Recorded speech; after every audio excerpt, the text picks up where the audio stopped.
Greetings, old school magic players, and welcome to the Four Horsemen.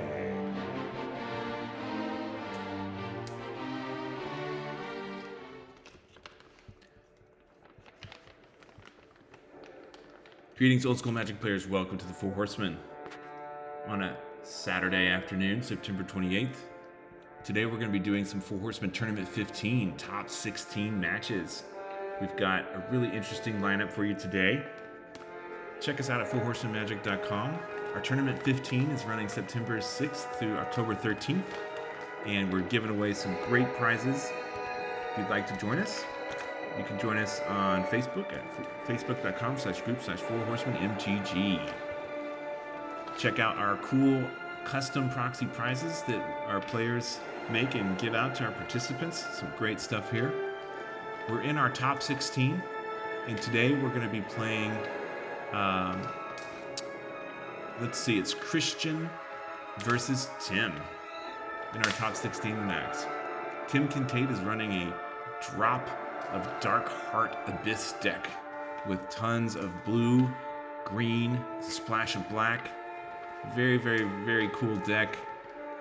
Everything from Drop of Honey and Flood and Abyss, Recall, Force Spikes, great artifacts like Skull of Orm, Jaloom Tome, Triskelion, great enchantments like Sylvan Library, Dark Heart of the Wood, powerful stuff, Crumbles, Desert Twisters, Transmutes, artifacts, just some great, great stuff here.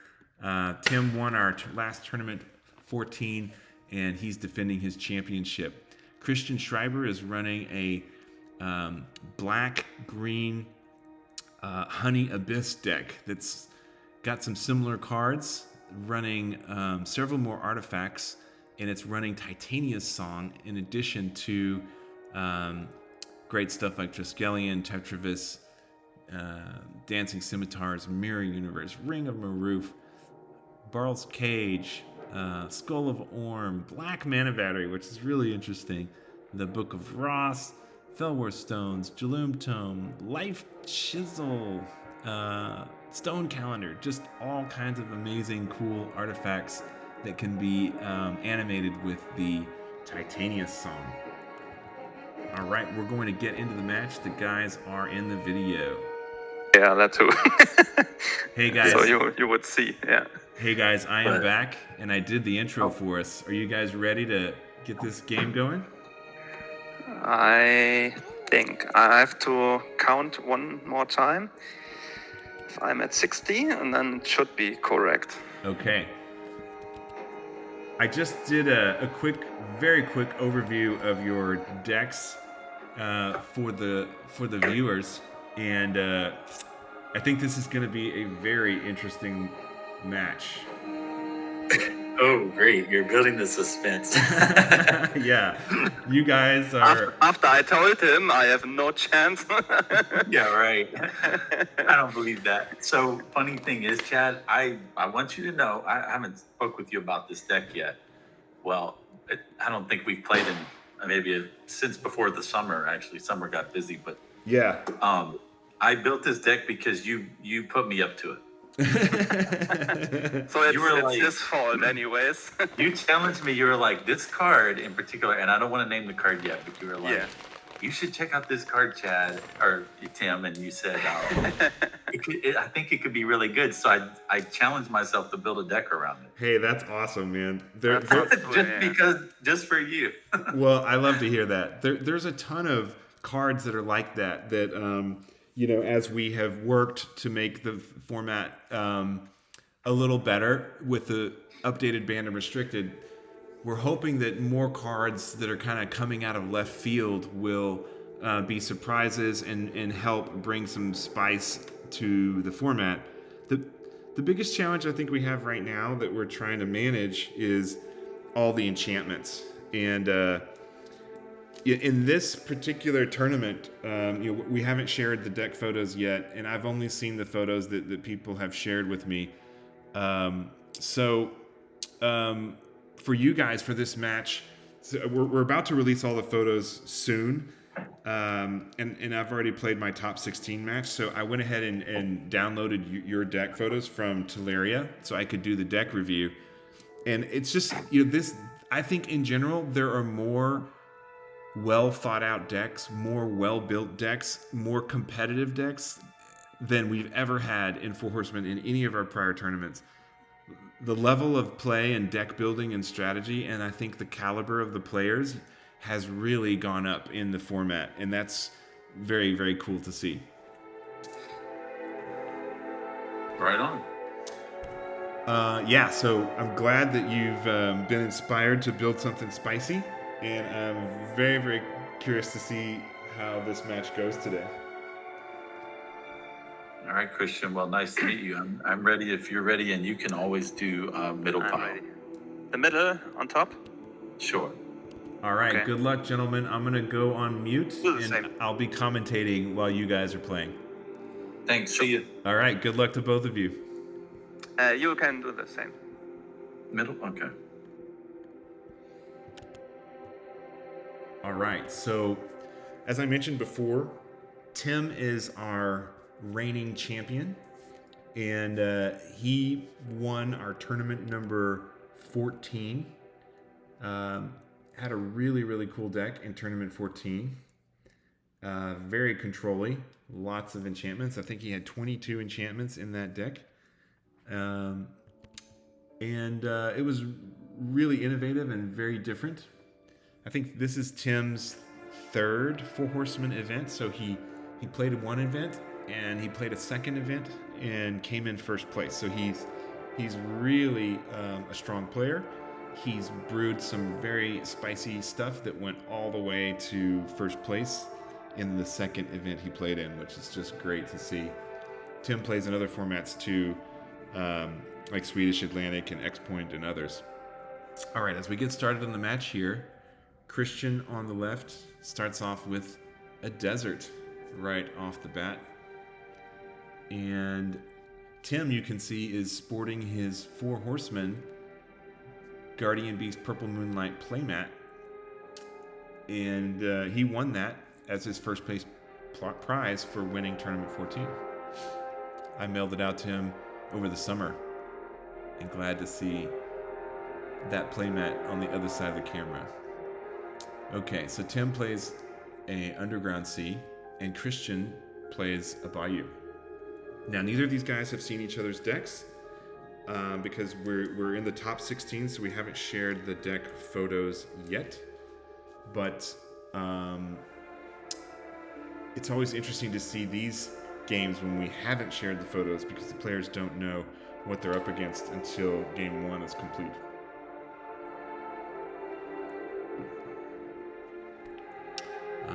That is looks like this Ice Age island. All right. Forest for Christian.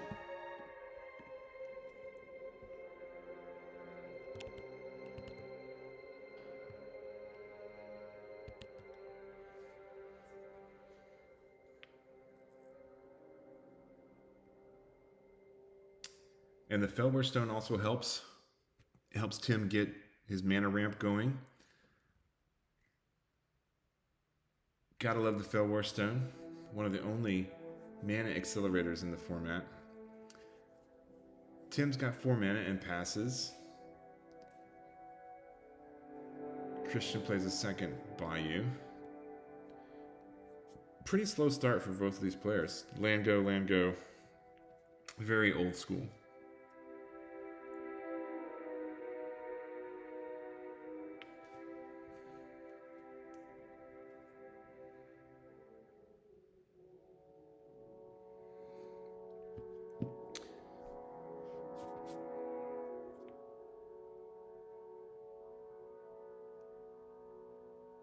So Tim's deck in Tournament 14 was Extreme Control.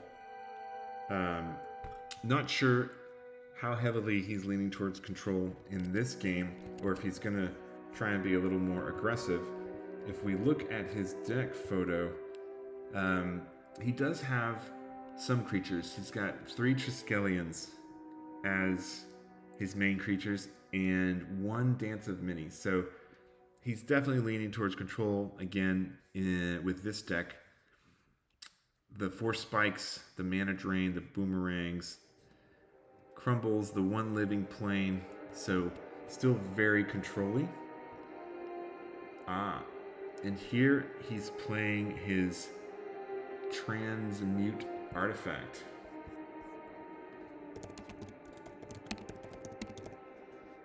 Great card from Antiquities.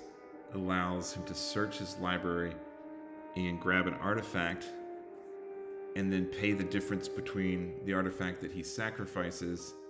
In this case, it's going to be the Felwar Stone, and he can get an artifact of his choice. So here he's choosing not to grab Triskelion and pay the difference, but rather he's grabbing Jaloom Tome. And Jaloom Tome is the powerhouse drawing engine of Four Horsemen along with Sylvan Library. Jaloom Tome, originally printed in Antiquities, allows you to pay 2, tap it, draw a card, and discard a card. And it's only 3 mana to cast, so super powerful card in Four Horsemen. Alright, so Tim passes to Christian, and Christian plays a Jaloom Tome of his own. Now Tim may have a 4 spike there, but fortunately for Christian, he's got a Bayou left open. So even if he did 4 spike, he could still pay. The workshop. The Mishra's Workshop for Tim. This card is now restricted in Four Horsemen just because of its absolute killer power. It taps to add 3 mana that can only be spent on artifacts. So that card is restricted in our format.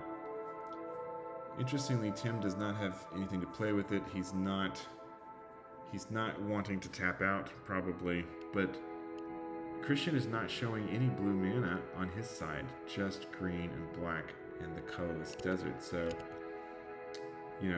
Tim may be tempted to play a Triskelion on his next turn. Now this is interesting. Black Mana Battery. This card, I don't think we've seen anyone play this card since maybe Tournament 1 or 2. I think we saw some of the mana batteries early on. The mana batteries have never been viewed as super great. They're printed in Legends, cost 4, you pay 2 and you put a counter on it and you can get the color out of that battery mana, so you can build up mana over time. You pay 2 to put a counter on it, and you can tap it at any time to get that number of counters, mana and black, out.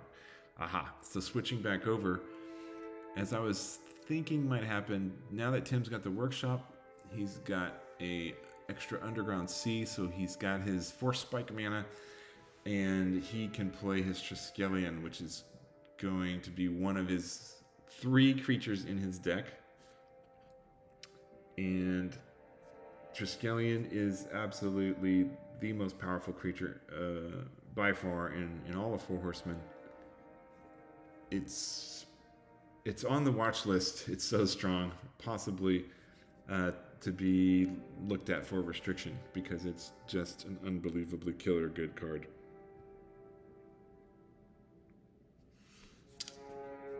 Okay, that is going to change things for Christian, but Christian is fortunate to play a Maze of Ith here. Now, it's interesting. I wonder if he was holding that in his hand, waiting for a creature to come down. It's very smart to do that and not play out the maze early. It's always a surprise, particularly if someone has a Serendipity Ifrit or Juzum Jin, something that has damage for the upkeep. So now Christian's able to activate his Maze of Ith and just tap the creature, tap the Maze of Ith, and basically make that creature not deal damage.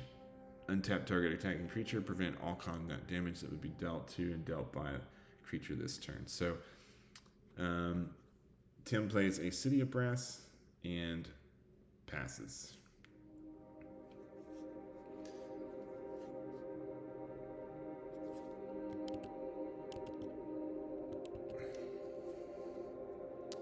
Christian gets a City of Brass of his own. So finally Christian has some other mana other than green and black. Although looking back at his deck, he's not playing 3 colors. I thought he had splashed blue in there maybe, but he's just playing black, green, and artifacts. So he's got whatever color he needs now, but he already had black and green. So no counter spells for Christian. That's going to be real challenging for him down the road. Now this is interesting. Since Abyss is already in play, and he's running artifact creatures too, he's Jaloom Toming, and he's discarding his own Abyss because Christian has Abyss, so he doesn't need the Abyss. The Abyss is also one of the most powerful cards in Magic in general, and it's extremely powerful in Four Horsemen, so much so we restricted it. World Enchantment for black and 3 from Legends. At the beginning of each player's upkeep, destroy target non-artifact creature that player controls of their choice, and it cannot be regenerated. So, this is very interesting. Tim is dropping his second Triskelion. Now, if we go back and flash the deck photos real quick, Tim only has 3 creatures in his deck. He's got 3 Triskelions and then the 1 Dance of Many.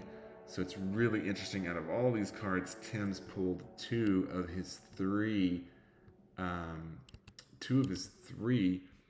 Triskelions. Very, very fortunate for Tim to be able to get those out early. Since Christian has an Abyss, it does not affect artifact creatures. The Abyss is not going to help Christian in this matchup against Tim, because he's running a strategy that's built around the Abyss as well.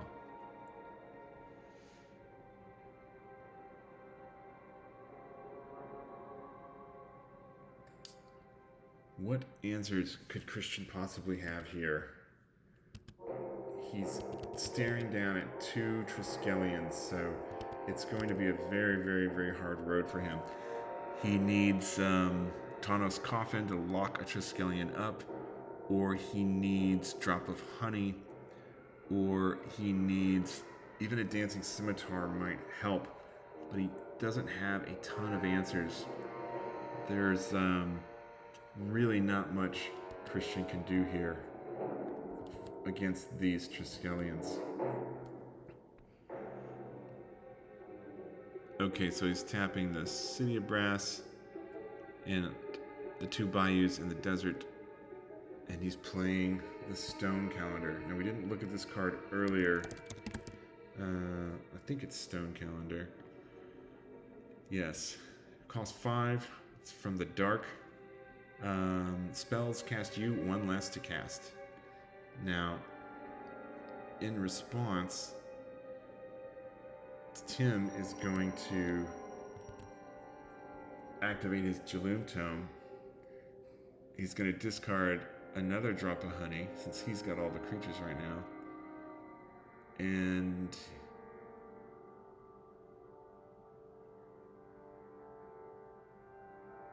he's got 3 cards in hand. He does not Force Spike. So either he doesn't have a Force Spike, or he's not worried about the Stone Calendar. That is going to make things cheaper for Christian to cast. Everything that he casts costs 1 less. Tim really building up the mana base here, and he is paying 6. What is he going to destroy? The Jaloom Tome? The Stone Calendar? No, the Maze of Ith, I would assume. Yes, the Maze of Ith. There it goes. Ouch. So now Tim can get in for 8, just like that. Desert Twister is another card that is very underplayed in Four Horsemen, but I think is really starting to shine. Originally printed in Arabian Nights, it's a card you never see played in any other old school format, but in Four Horsemen it's often extremely powerful because it can destroy any card, including enchantments and lands and anything else. So Desert Twister, expensive, double green and 4, but it is showing its value here. Let's see. Christian is down to 10. He plays a Triskelion, but unfortunately, Tim takes a damage, taps for blue, and he's able to force spike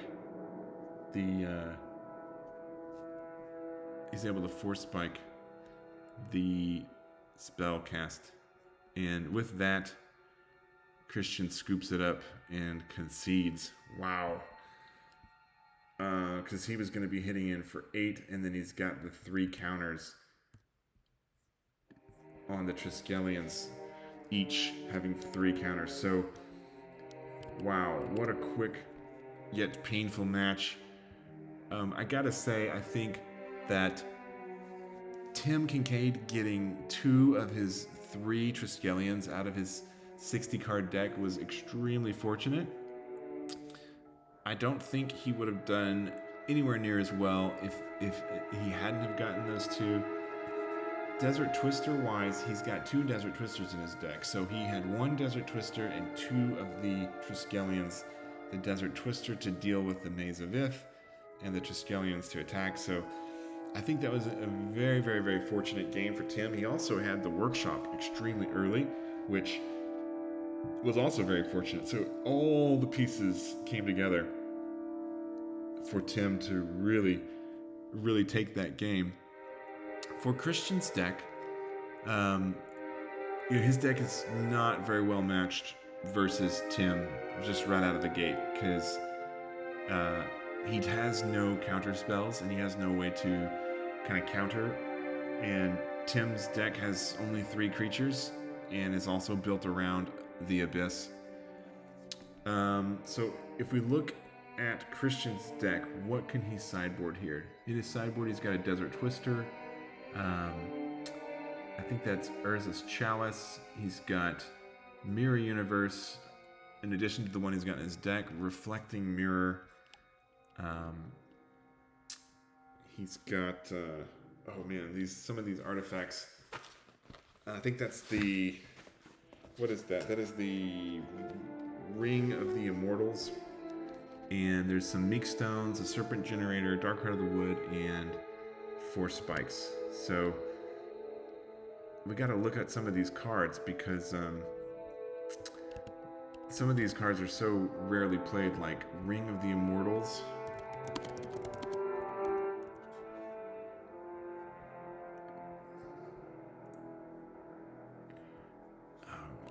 Showing up Ring of the Immortals. It's from Legends. You pay 5, you pay 3, and counter target instant or aura spell that targets a permanent you control. So it's another way to deal with instants or enchantments. What else did we see in that list?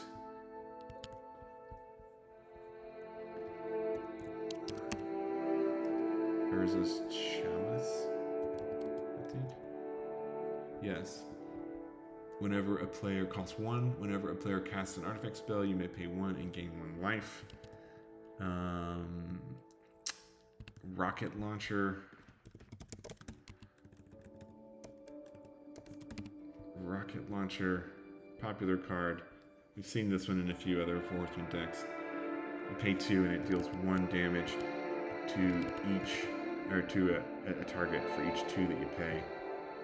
And this card can only be activated, after it's been in turn 1 play, basically.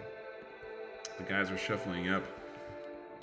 We really need a little more time to kind of go through the decks, but the guys are sideboarding pretty quickly here. So I don't know what Christian can do here. I think he would sideboard in his extra Desert Twister, maybe his other Mirror Universe, and he might sideboard in some of these 4 spikes.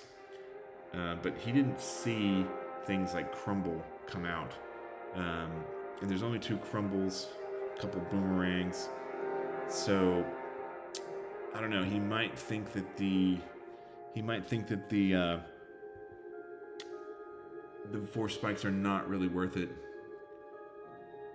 It's a very, very, very difficult matchup for Christian here, just because his deck is going to be slow to get his combo. If he does get the combo, though, the good news is all of his creatures are artifact creatures, including the 4 Tetravis and 2 Skellions. So if he does get the Titania Song, which his deck is built around, then he could combo off, but he has to leave mana open for the 4 spikes. He needs to leave one open to pay for a 4 spike. This enchant creature, Titania's Song enchantment, is from Antiquities originally, and it turns all non-artifact creatures into artifact creatures that have power and toughness equal to their mana cost and cost. So that card is what his combo is built around, and it's very tricky to pull this combo off, but he does have 3 of these in his deck, and they can get around the Abyss. So that is the hope for Christian in this match. Okay, so here they guys are shuffling up, doing the piles. I wonder if Christian is going to take the play or give the play to... Is he going to take the play or give the play? His deck is slower. He needs more cards. He saw the 2 Triskelions from Tim's deck, so he really does not know what other creatures are in there. But certainly, I think he could take out his Abyss and put in that extra Desert Twister as part of his sideboarding. Christian starts at the forest and passes.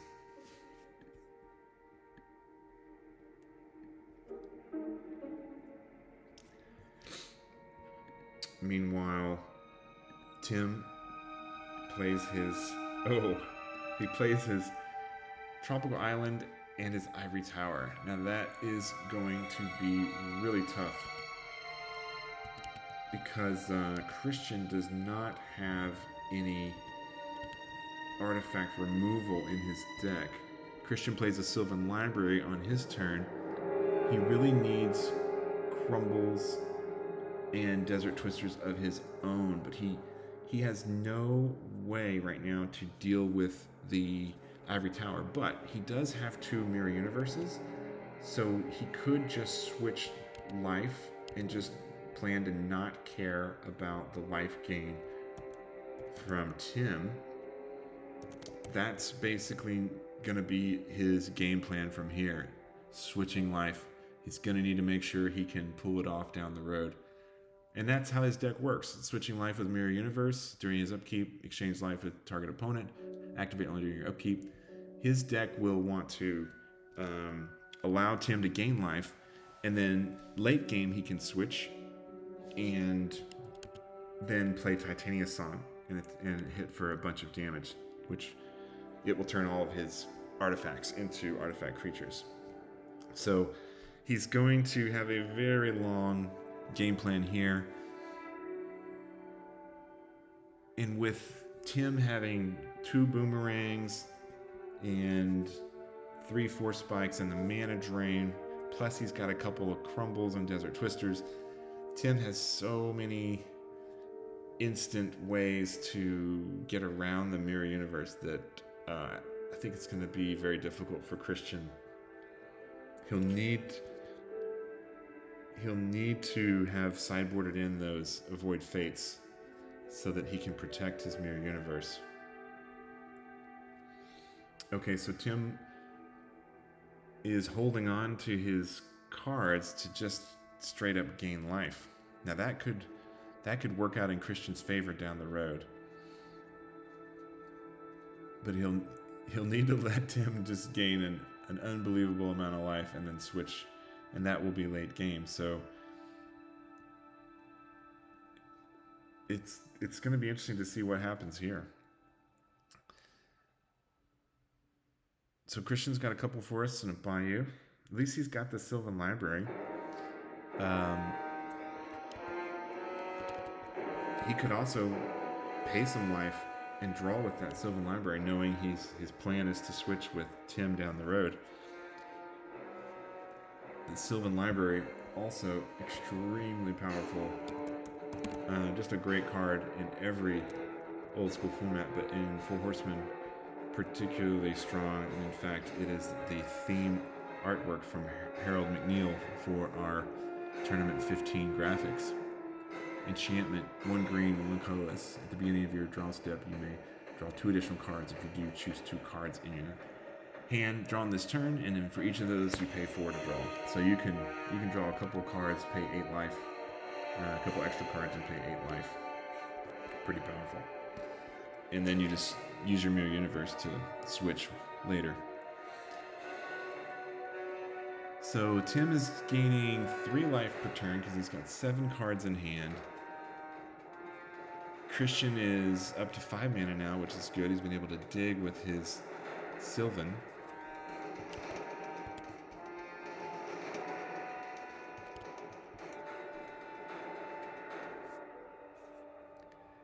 And Tim is just kind of sitting back and waiting for Christian to play stuff, and he'll decide if he wants to counter it or boomerang it or crumble it or whatever. Meanwhile, he just gains a ton of life. This is a problem with Ivory Tower. If you do not have artifact destruction or something to deal with some of these restricted cards, they can become a huge problem. Okay, so Christian is doing double black, double green, and he's playing Titania's Song. Now that is interesting. He's just going to try and play it right now so that it gets rid of the ability. Let's see, Titania's Song, does it? Yes. So one of the other aspects of Titania's Song is each non-artifact creature loses all abilities and becomes an artifact with power and toughness equal to its mana value. So it basically turns your artifact's abilities off. Does Tim have a counter for that? He does not. So that is interesting. I didn't think of that, but that is a way to deal with these artifacts. And of course now Tim has a 1/1 that has deactivated the Ivory Tower and can attack with it. The Ivory Tower itself has been restricted in Four Horsemen because it is so powerful, particularly if you get it early game. And you just gain 1 life for any cards above 4 in your hand. Only costs 1 colorless. We've actually talked about possibly banning it because it's just a miserable card to play against, but there are so many artifact destruction spells between Artifact Blast, Crumble, Divine Offering, Scavenger Folk, things like Detonate and Desert Twister can all deal with artifacts. So it's restricted for now, the Ivory Tower.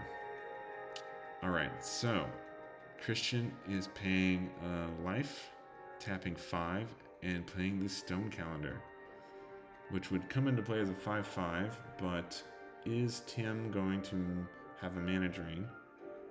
It looks like Christian left 1 mana up, and that 1 mana would, the City of Brass, he could pay to pay for the Force Spike. So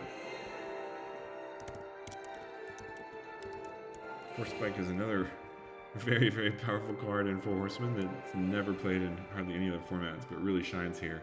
It's a 1 blue casting instant counterspell that counters target spell unless its controller pays 1.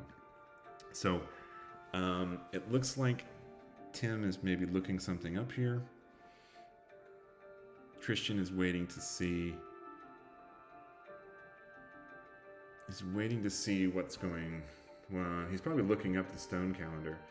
And Stone Calendar is another card that is really cool from the dark that you never see played in lots of old school formats. But Christian's running it here. It's a 5/5 for 5 mana. Not bad when you're playing Titania's Song. Normally it gives your spells 1 less casting cost, but since he's got the Titania's Song on the board, it's just a regular artifact creature with no abilities. But a 5/5 for 5 is super decent. So it looks like Tim is thinking. It's very smart that Christian left that 1 mana up because that's probably saving him. He did suffer the force spike in game 1, so he's probably ready for it here in game 2. Now if Tim has 2 force spikes, he could do 2 of them. Ah, he's got a crumble. Oh, so this is where Christian would really need his avoid fates. Crumble, super powerful. Tim is running 2 crumbles in his deck, and it does give your opponent life, but it gets rid of an artifact for 1 green, and it's an instant. So Tim will gain 5 and go back to 19. Meanwhile, Christian will gain 5 and go back to 19, and Tim is at 24, I think, or 28. 28. Oh, wow. So Tim can still attack with his 1/1 Ivory Tower from Titania's Song. And he's doing the Sylvan Library, just taking 1. He needs a little more mana to really get his deck going. Tim's got 6 cards in hand, so he's got just a full grip of cards. Aha. And Christian plays another Stone Calendar. Now, it's a really interesting strategy here because the Stone Calendars, they can be cumulative. So if he got 2 Stone Calendars into play, he could have his spells cost 2 less, and a third one would cost 3 less. So that is a really interesting strategy. Is he running a workshop in his deck? I'm sure he is, right? Yes, he's got a workshop, factory, a maze, a couple of deserts, and a strip mine. 10 forests, 4 bayous, and 3 city of brass. So he is running his workshop, just hasn't gotten it. He can use that workshop to power out those Stone Calendars. Ooh, wow. Okay, so Tim is playing one of his powerful enchantments, the enchantment Flood. Flood is from the dark, and it basically, for 2 blue, you can tap a creature without flying. This card disables many a ground creature. Very, very, very powerful card. And that's going to also slow Christian down immensely. At this point, Christian is really wishing he had played Desert Twisters in this deck so he can interact with and get rid of some of these powerful enchantments in Four Horsemen. Does Christian have any flyers?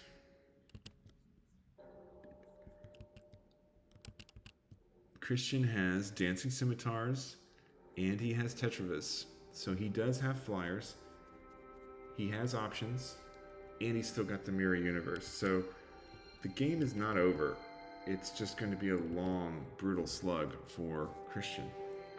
Now this is a card that we have not reviewed yet. I think this is in Christian's sideboard, Ring of Maroof. Now we do see this card in some of the other old school formats. Pay 5. It costs 5 to cast it. It's from Arabian Nights. Pay 5, tap, you exile the Ring of Maroof, and the next time you would draw a card this turn, instead you put a card of your own from outside the game into the game. Now you can combine this with Sylvan Library, because Sylvan Library lets you draw more than 1 card. You actually draw 3 and put back 2 or pay life. So with Sylvan Library, you can combo that with the Ring of Maroof, and the next time you would draw those, you could just get cards from outside the game. So in this case, the cards are supposed to come from your sideboard, I believe. That's the way it's played in most of the other formats, but in the olden days, you could grab any card from your collection. Now that costs 5, so that leaves Christian with 2 City of Brasses untapped, and Tim cannot force spike there.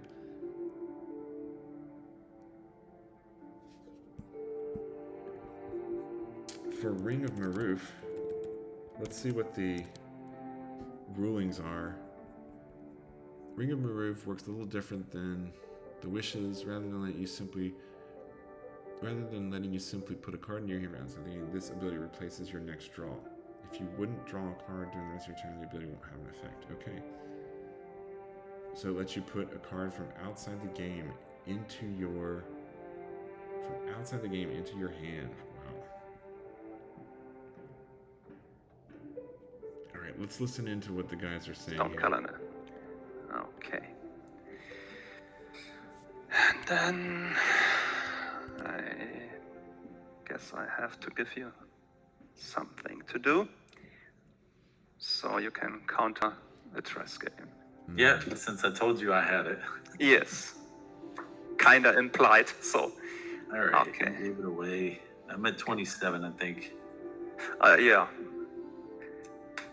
I give you your damage. On my side, I have no idea how much it is. Your turn. Okay. Untap, 6 cards, draw. All right, that was a pretty good draw. I've got a fancy island Oh no. from Chadster. Not the island. Yeah. John Eccleberry. Thanks to those two. I've seen those before, yes. Let's see, what do I want to do next? So Tim is referring to the Islands cards for tournament 15. We are giving away some really cool prizes. These Islands cards that you see here that we made out of the Inquest April Fools back in the day.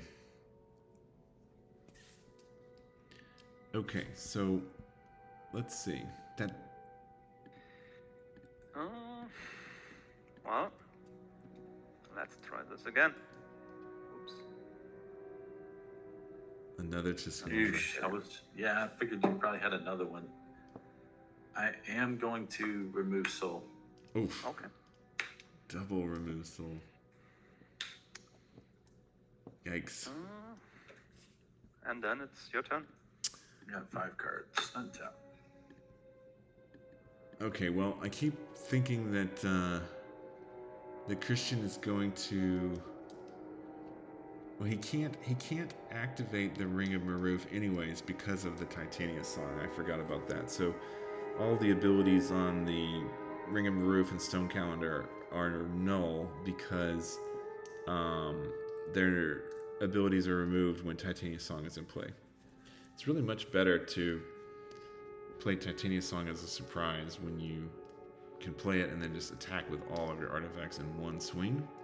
But in this case, Christian had no way to deal with the Ivory Tower early, so he elected to play the Titania Song earlier than I think maybe what he would have preferred. So Thanos Coffin, another amazing card, is coming down on Tim's side. Great card, extremely popular in Four Horsemen. It exiles a creature. You pay 4 to put into play, you pay 3 and tap it, and it just exiles that creature and any counters and enchantments on it. And if you untap it or if it leaves play, they come back in. So that normally is a very effective way of dealing with creatures. In this case, it's just a 4/4 for 4, which is really pretty good. Now with the Flood on Tim's side, Christian is in big trouble because his creatures are getting tapped by these islands on Tim's side. He does have to have double blue to tap a creature, and so he'd have to have 4 blue to tap 2 creatures. So the advantage that Christian has here is his 2 artifacts are 5/5s because they cost 5, and Tim's got a 1/1 and a 4/4. He does have a Maze of Ith though, so the Maze of Ith can maze one of them, and he's got plenty of life since he's at 27, so he can take the damage and not worry about it too much, and not have to lose his creatures. Yeah, so he Maze of Ith's the Stone Calendar takes a 5 damage hit and goes down to 22.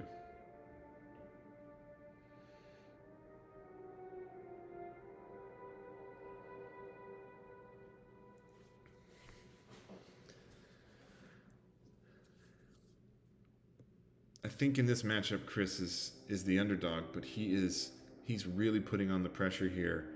He's got plenty of mana to power his deck with 8 mana, and he's coming down with the Tetravis. Not quite as powerful as Triskelion, but still extremely powerful card. It's a 4/4 flying. It's actually a 1/1 flying that gets 3+1/+1 counters, so it comes into play as a 4/4 flying, and you can split off the counters during its upkeep. Since it's a creature artifact, it's not affected by Titania's Song. And the good news for Christian is it flies, so that flood can't touch it. So now he's got 3 creatures for Tim to deal with, but unfortunately, Tim's got plenty of blue mana, and he's playing a Fellwar Stone, so that'll give him his 4th blue without taking damage from the city. Oh, actually, no, that's a non-artifact, non-creature artifact. So the Fellwar Stone just is a 2/2 for 2 because of Titania's Song.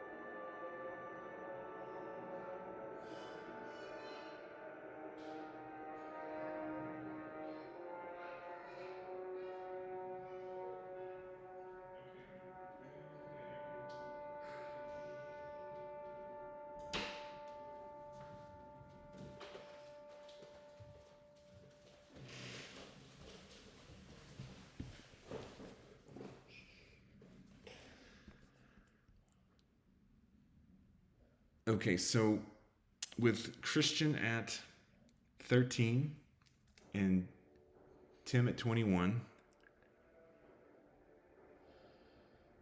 we've been having quite a bit of back and forth. Tim now plays the Skull of Orm. Skull of Orm is also a really cool artifact from the Dark. It's a 3 casting artifact, and if you pay 5 and tap it, you can get an enchantment card back from your graveyard.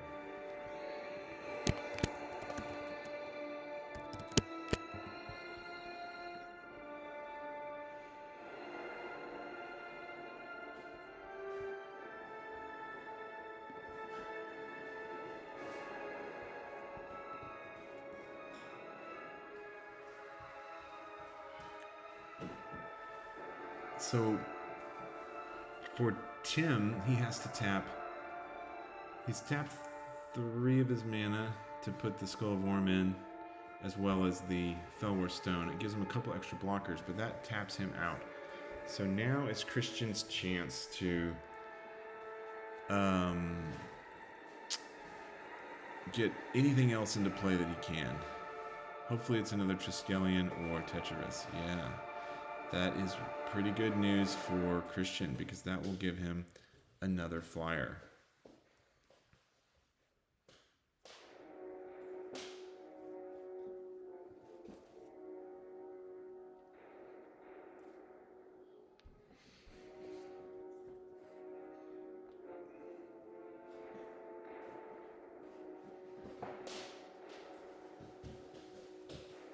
So during Christian's upkeep, he moved some of his tokens off of his other Tetris so that he could have more attackers to get through. Ooh. So Tim is playing another crumble. That's his second crumble. He's only got 2 crumbles in his deck. Does he have multiple crumbles in the sideboard? He does. No, he has one extra crumble in the sideboard. We didn't really look closely at Tim's sideboard since they got started pretty quickly. Oh, look at this. Tim is playing a Dance of Many. This is a card that is really cool. And we've seen this in some of the earlier Four Horsemen Robots decks. Originally printed also in the dark. It basically copies a creature that's in play, and you pay 2 blue during the upkeep, and it only costs 2 to cast it. So it's like a really cheap clone that you pay 2 during your upkeep to keep it in.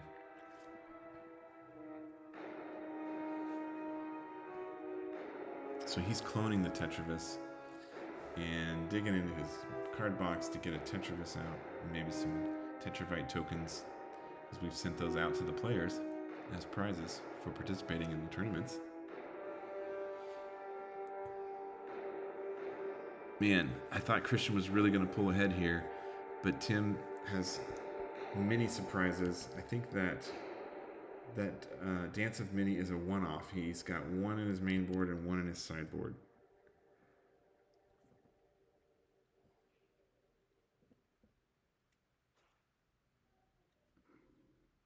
So that was a very fortunate draw. And Tim gets out a Tetravis of his own. It gets 3 counters of its own. Super powerful card. Flying 4/4 in the air for 6. And so Christian elects to put his counters back on his Tetravis so that he can try and block Tim's Tetravis. But the Maze of Ith can also be a tricky card here. I think it's going to be really tough for Christian to win this, but I am rooting for him as the underdog, I think. It's a very, very tough matchup against Tim Kincaid's deck. Also, Christian's pretty new to Four Horsemen, so it's cool that he's been able to get into the top 16 with his deck. That's a very spicy brew. We haven't seen very many Titania Song builds, but we have seen a couple over the years.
Okay, I'm back.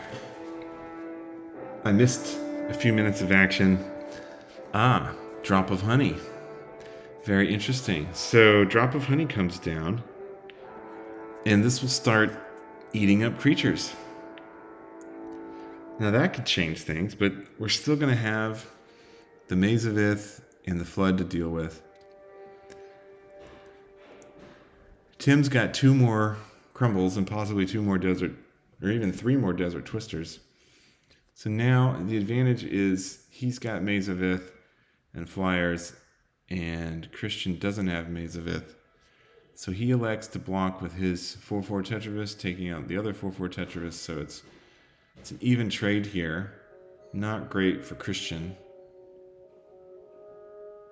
His other guys are really just kind of down and out from the flood being on the board. Now, when the Dance of Many comes, when the Dance of Many enters the battlefield, create a token to copy that teacher. When Dance of Many leaves the battlefield, exile the token. When the token leaves the battlefield, sacrifice Dance of Many. Yeah, so the Dance of Many gets destroyed.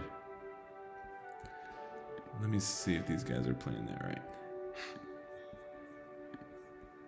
Hey guys, is the Dance of Many gets destroyed when the creature it copied is destroyed, right? It does say that. Yeah, it says if the creature token leaves play, it destroys. Yeah. Okay, Ah, see? So I remembered correctly. Right. Yes, you were correct, Christian. Good.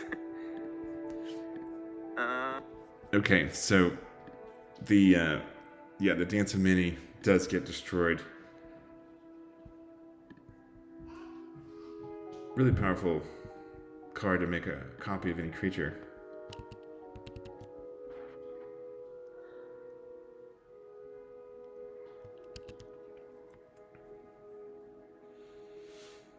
Okay, and during the upkeep, Christian's Drop of Honey is going to trigger. So it looks like Tim lost his 1/1 Ivory Tower creature, which it targets the lowest power creature in play. And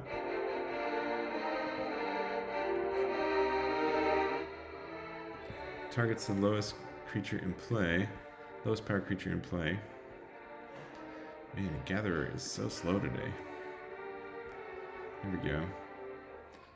From Arabian Night, super powerful card. Being able to upkeep, destroy the creature with the least power. It can't be regenerated. If 2 more creatures are tied for least power, you choose one of them. When there are no creatures on the battlefield, you sacrifice the Drop of Honey. So, very powerful card. It's going to end up wiping out a lot of these creatures.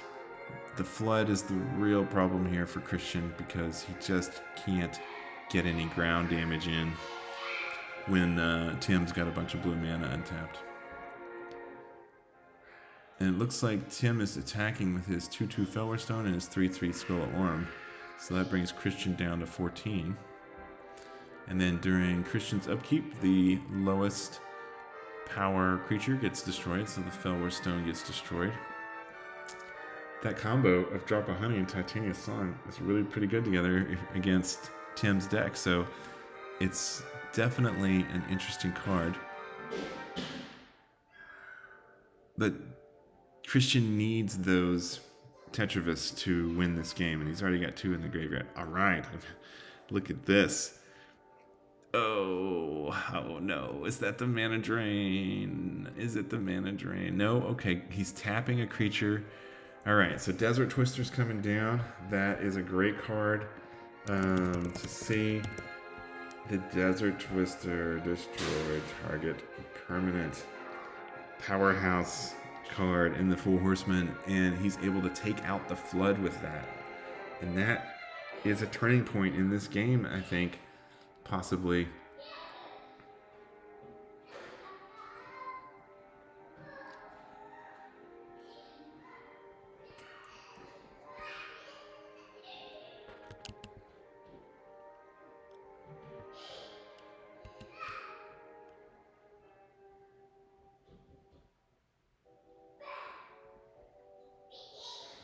All right, so we've got an interesting scenario here. Tim's kind of flashing his hand a little bit there. I think I saw a boomerang.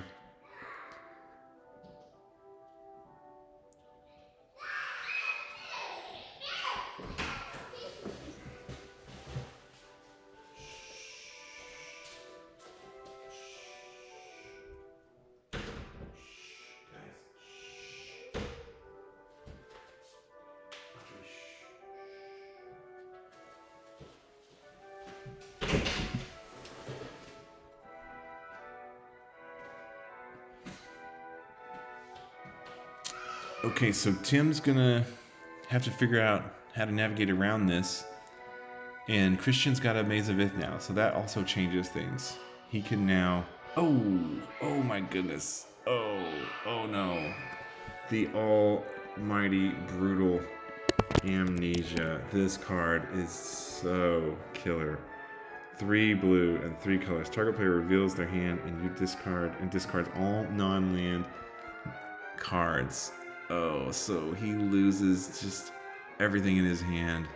Dancing Scimitar, the Book of Ross, and one other card.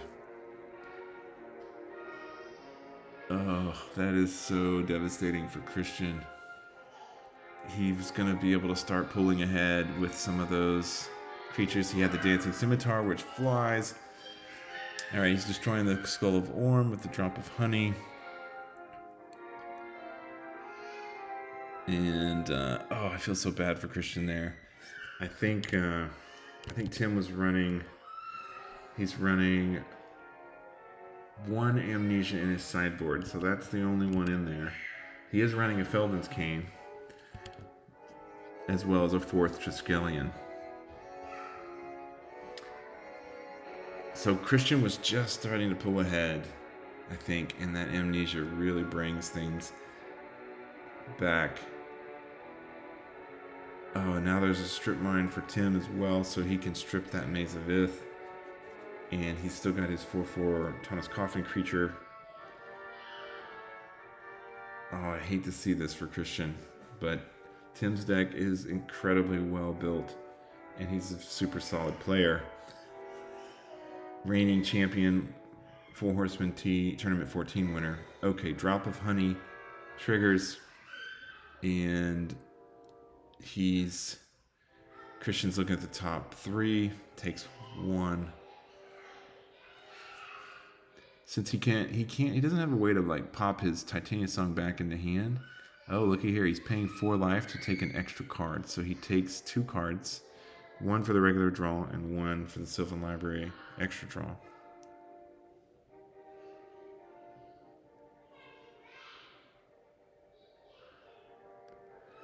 All right, he's attacking with the 2 5/5s.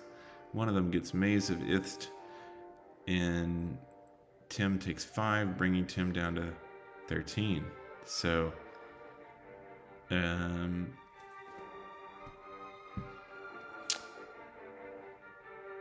Christian is getting in there. 13 to 10. Christian's at 10. Tim's at 13. Oh, and a Triskelion. Does he have... Oh, a 3rd Remove Soul. Oh, man, that's 3 Remove Souls. And Tim's got 2 mana and plays a Felwar Stone. Interesting. So that'll be a 2/2 artifact creature. Okay, so Tim is trying to Force Spike, and that makes Christian pay another 1. So he's taking... Oh, and he's got a 2nd Force Spike. Oh, brutal. Brutal for Christian. Oh, so he takes 2 damage for paying the 2 for the Force Spike to try and keep that Felwar Stone in play. And now Christian's going to be forced to sacrifice one of his big creatures during his upkeep. Meanwhile, Tim gets a Sylvan Library of his own. Tim has had all the answers here. All the removed souls, double Force Spike, Amnesia. Oh, it's a rough road for Christian, but he is fighting. All right, so Christian has to lose his his own Ring of Maruf 5/5 artifact creature to the Drop of Honey during his own upkeep, since all of Tim's creatures are gone. And Christian attacks with his 5/5 Stone Calendar creature, but that gets Mazed of Ith. So now Tim just kind of sits back and waits for the Drop of Honey to run out. That'll kill the last creature, the last Stone Calendar on Christian's part.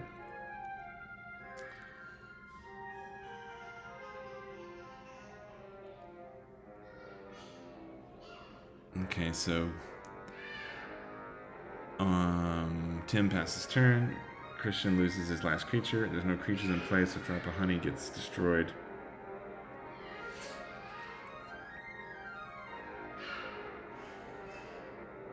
Oh, Mishra's Factory for Christian. But that will be no help with a Maze of Ith and a Strip Mine, unfortunately.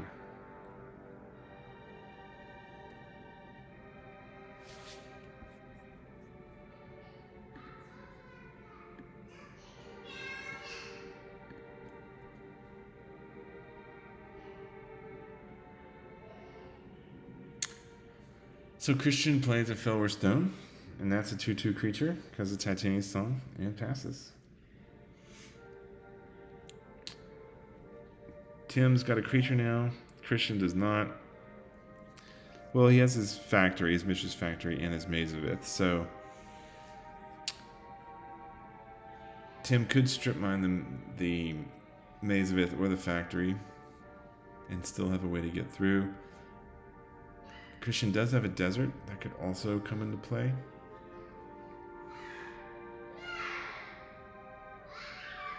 So Tim's able to use his own Sylvan Library.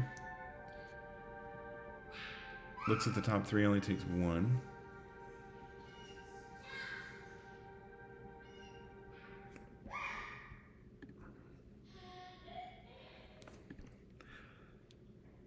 And this game is really starting to get pretty tense. Christian's pretty low on life at 8. Tim plays a second creature, another Jaloom Tome. 3/3 artifact creature, Jaloom Tome, because of the Titania's Song. And another drop of honey.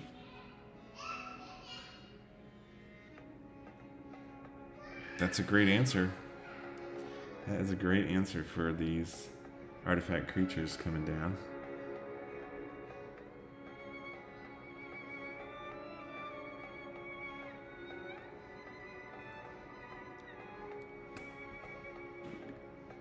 We're at just over an hour and 7 minutes in this game. It's been a long, intense battle.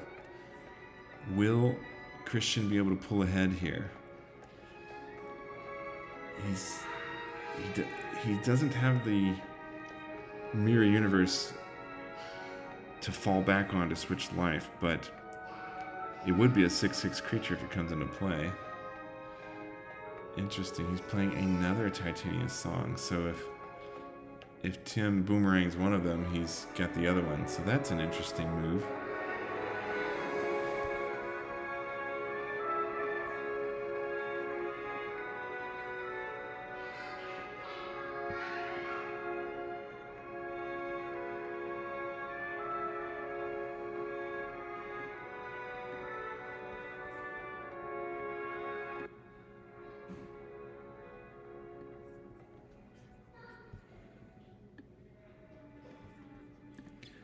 Okay.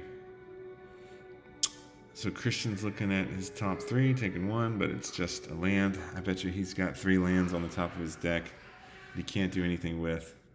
So it's a bit of a stalemate right now. The drop of honey kills the Felwar Stone creature, artifact creature, and then passes turn to Christian, and then the drop of honey kills the Jaloom Tome, 3/3 creature.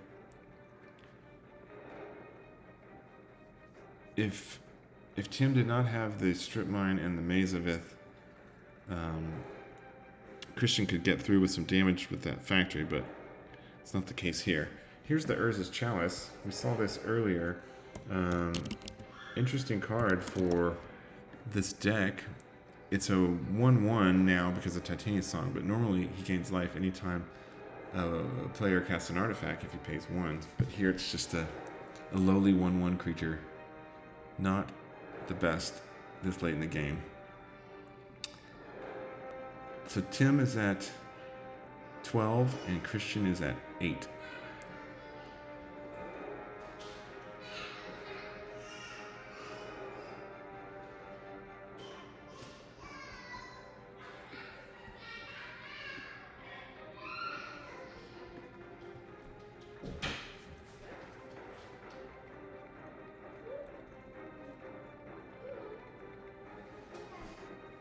Okay, there's the Skull of Orm. Gatherer was not pulling this up earlier. There it is. So this card was reprinted in 8th edition, but super powerful card in the dark. 3 mana, 5 to activate, and you tap it and return an enchantment from your graveyard to your hand. Really cool art by Tom Wannerstrand, and very classic dark card. So now Christian can get back things like the Drop of Honey and Sylvan Library or Titania's Song, but mainly Drop of Honey is what he's got it in there for. So Christian's got a 1/1 with his Urza's Chalice. That's Titania's Song. And Tim's got a 2/2 with his Fellwarstone Titania's Song creature. And Tim also plays a factory now, so they've now got factories and mazes on both sides. Those cards are restricted, but Tim's got an advantage there because he's got a strip mine. Oh, and down comes the 3rd Crumble. So that will put Christian at +3 life, so he goes back from 8 to 11. Gets rid of that 3/3 creature.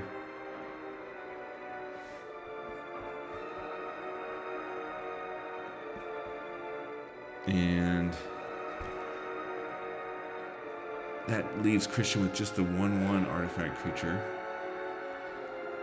So he's animating his factory, and he's attacking with the 2/2 factory and the 2/2 Fellwarstone.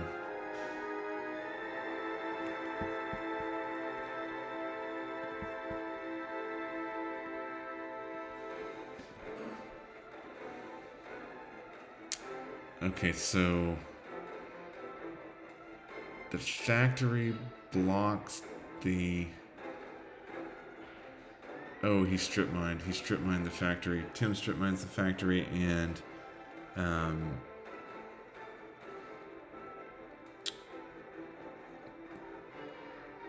Christian takes... I guess when he blocked with it, he strip mined it before damage step. So Christian takes 2. Bring him down to 9. He was able to maze one of them in the attack here, so the Fellwarstone, the factory attacking again. He's able to block the factory and desert. No, I don't think that will work. Hey guys, on the desert and the Maze of Ith, I think that the desert happens after combat, right? It's yes, after dealing damage. So not after combat. It has to be used at the end of combat step. It's used at the end of combat step. Which is when you would use your maze to untap your creatures to give them vigilance, if you're aware of that ruling. But then you won't deal damage, right? Yeah, so you deal the damage, and it's the end of combat, and so maze can be used to untap your creature as a vigilance effect after you attack. But this creature neither deals nor receives damage as a result of combat? Well, you'd have to look at the errata on the Okay, cap. there's... that's how it works. Okay, so it's not what it says anymore, okay? Yeah, you can untap it at the end of combat damage step, and Desert actually says, if you read the errata on Desert, it says only can be used at the end of combat step. I'm looking it up right now on Gatherer, but it's giving me...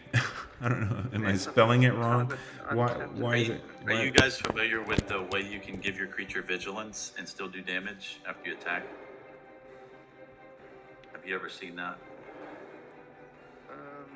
No. Chad? Say that again, Tim? Have you ever seen anybody give their creature vigilance with a Maze of Ith after they deal damage? After the damage, yes. Yes, I have seen that. Right. It's because you're using the maze at the end of combat step, so the damage is dealt, it's still end of combat, and it just untaps the creature. Right, okay. And it actually removes it from combat. Where is Desert in the Gatherer? Why am I having trouble finding it in the Gatherer? Okay, here it is. Okay. So, but in the end, if I understand you right, you can respond to the desert. Yes. And take your guy out of combat then. And but before that, all the combat damage already happened.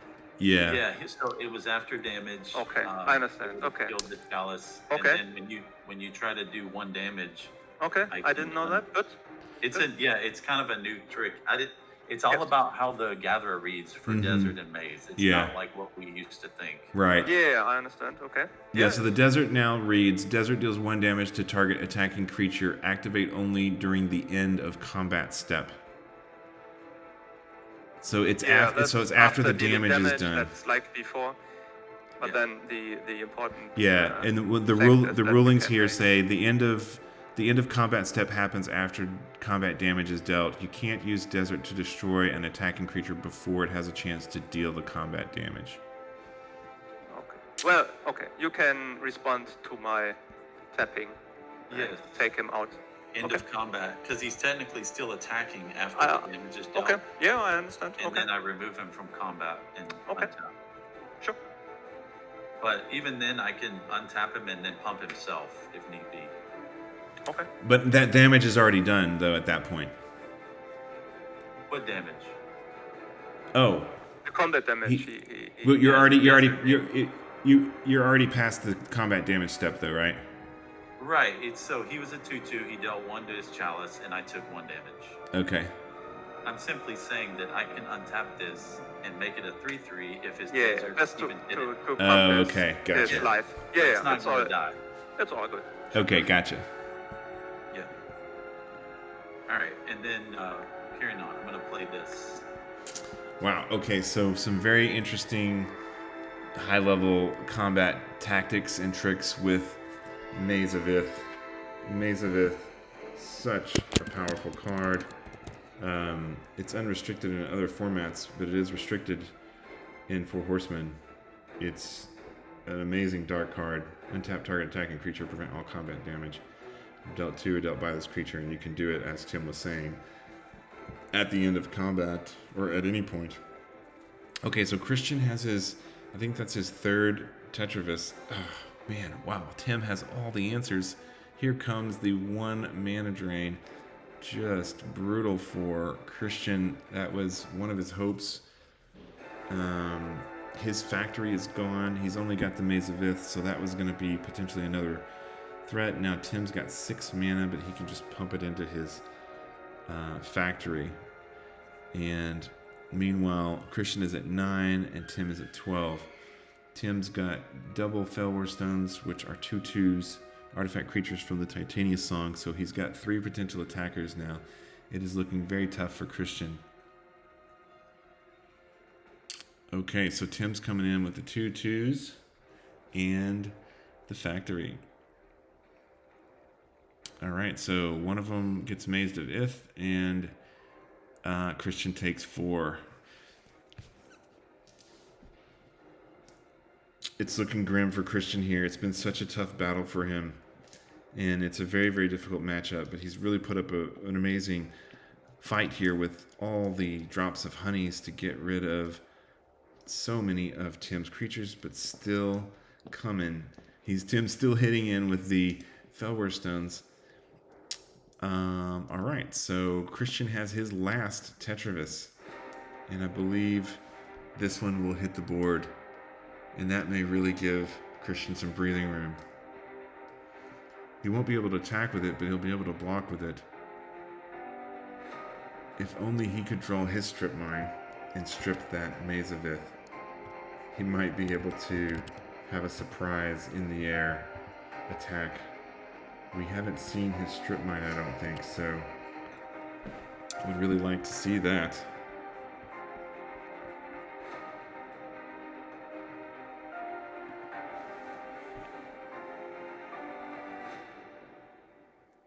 Okay, so Tim is attacking with the 2 factories and, the 2 Fellwar Stones in the factory.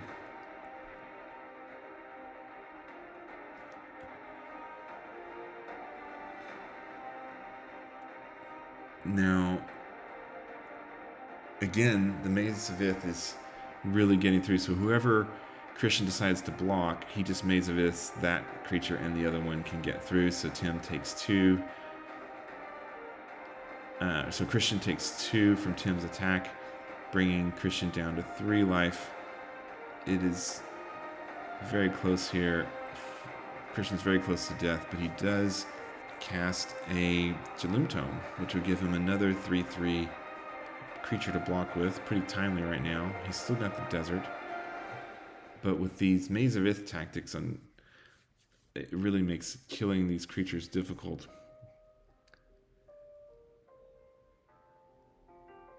Christian's leaving the counters on the Tetravis.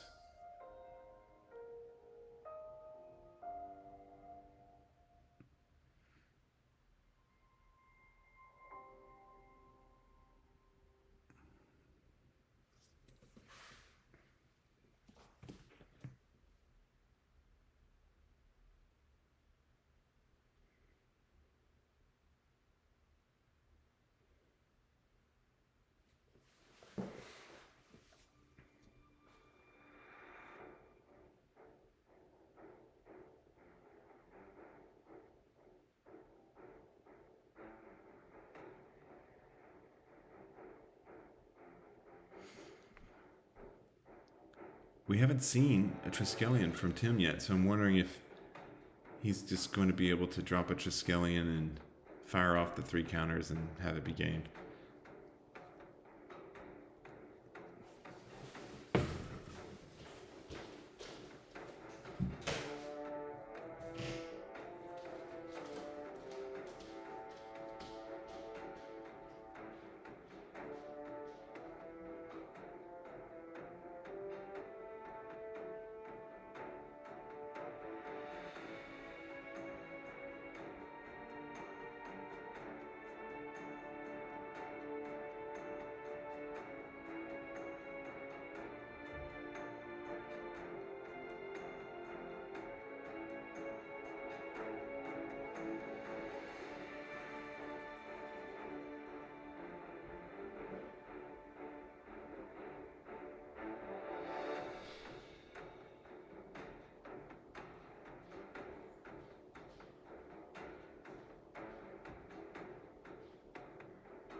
Hey guys, I actually have to run. I have an appointment at in 15 minutes that I've got to run to, and I don't want to leave the video unresolved. Sorry, I'm back. So sorry. I think what I'm going to do is I'm just going to let it run, and then I'll edit the video out for the end. But you guys keep playing. Drew, trying to get there. I'm going to play a Desert Twister on your big guy. On my big guy, yes. You know what the saddest thing is? I just was thinking, do I have a strip mine in my deck now? And I'm sure I don't have it because it's in my X point deck. So I'm playing a forest too much and the strip mine is missing. So that's because of the switching around and yeah. That's a little bit sucky because I can't remove your mace. I'm gonna attack these 3. I'm sorry to hear that. Sure. No, it's all good. It's not your fault. But I was yeah, thinking about it before, and now I'm pretty sure it's in my X-Point deck. So I'm blocking one, I'm sending one back, and I'm taking 2 more damage. Which one are you blocking? Does it matter? I'm blocking the Featherstone. I'm sending back the Factory. Okay. And 1 Featherstone comes through. The Featherstone you block is my maze. Just take 2.